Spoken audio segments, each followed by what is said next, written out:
लढत जरी दुरंगी असेल आणि खासदार शिवाजीराव दादा आढळराव पाटील आणि डॉक्टर अमोलजी कोल्हे साहेब हे जरी निवडणुकीच्या रणांगणामध्ये उभे असतील तरी गेली 10 वर्ष या शिरूर लोकसभा मतदारसंघाच्या सामान्य जनतेशी असणारे खासदार साहेबांची नाळ आणि त्यांच्या परीने का होईना म्हणजे त्याच्यामध्ये ते 10 वर्ष विरोधी पक्षाचे खासदार होते आणि 5 वर्ष सत्ताधारी पक्षाचे खासदार म्हणून जो त्यांना जो फंड मिळतो आणि त्या फंडाच्या माध्यमामधनं या शिरूर लोकसभा मतदारसंघामध्ये विशेषतः आमच्या शिरूर तालुक्यामध्ये आतापर्यंत असं एकही गाव नाही आहे की तिथं त्यांचा 10 रुपये का होईना निधी आलेला नाही, असं एकही गाव नाही.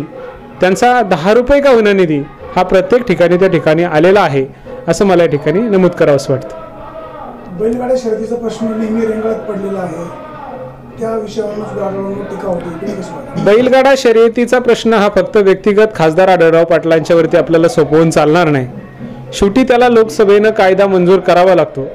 लोकसभेनं कायदा मंजूर केल्याच्या नंतर त्याचं बहुमत पारित झाल्याच्या नंतर त्याला आव्हान देणारे व्यक्ती आणि सरकारची असणारी त्याच्या बाजूची बाजू ही सरकारने ठामपणाने आतापर्यंत मांडलेली आहे. खासदार शिवाजीराव दादा आढळराव पाटील यांनी सुद्धा कोर्टामध्ये त्या संदर्भात वेळोवेळी आपली भूमिका स्पष्ट केलेली आहे.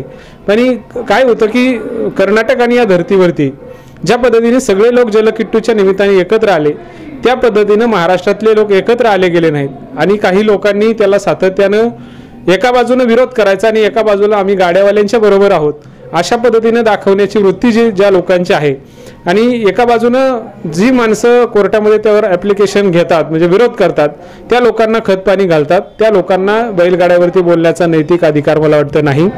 येणाऱ्या भविष्य काळामध्ये महाराष्ट्राचे नेते आणि देशाचे नेते खासदार साहेब या मतदारसंघातले 5ही आमदार या संदर्भात चांगल्या पद्धतीने निर्णय करतील आणि बैलगाडा शर्यत ही येणाऱ्या भविष्य काळामध्ये चालू होईल असं मला या ठिकाणी आवर्जून सांगावंसं वाटतं. एक नेता आणि अभिनेता अशी लढत होती, तुम्ही कसं बघता? नेता हा सर्वसामान्य माणसापर्यंत जाऊन तळागाळातल्या लोकांच्यापर्यंत काम करत असतो.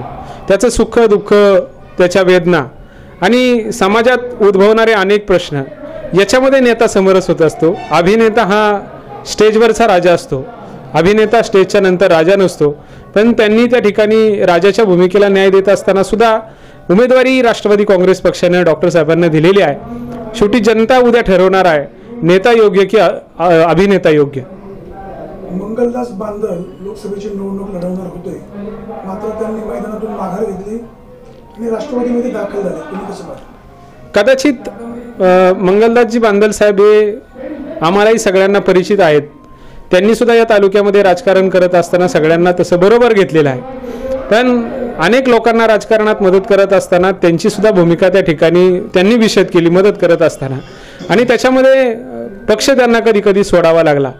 त्याचा फटका त्यांना कालच्या लोकसभा निवडणुकीमध्ये उमेदवारी मिळण्यासाठी झाला आणि कदाचित पवार साहेब आणि त्यांचे राष्ट्रवादी काँग्रेस पक्षाचे नेते यांनी कदाचित त्यांना भविष्यातील राजकारणासाठी काहीतरी शब्द दिलेला असावा म्हणून मंगलदास बांदल यांनी माघार घेतली आणि ते राष्ट्रवादी काँग्रेस पक्षाच्या उमेदवाराचा त्या ठिकाणी प्रामाणिकपणाने प्रचार करत आहेत. त्यांना आमच्या सगळ्यांच्या मनापासून शुभेच्छाही आहेत.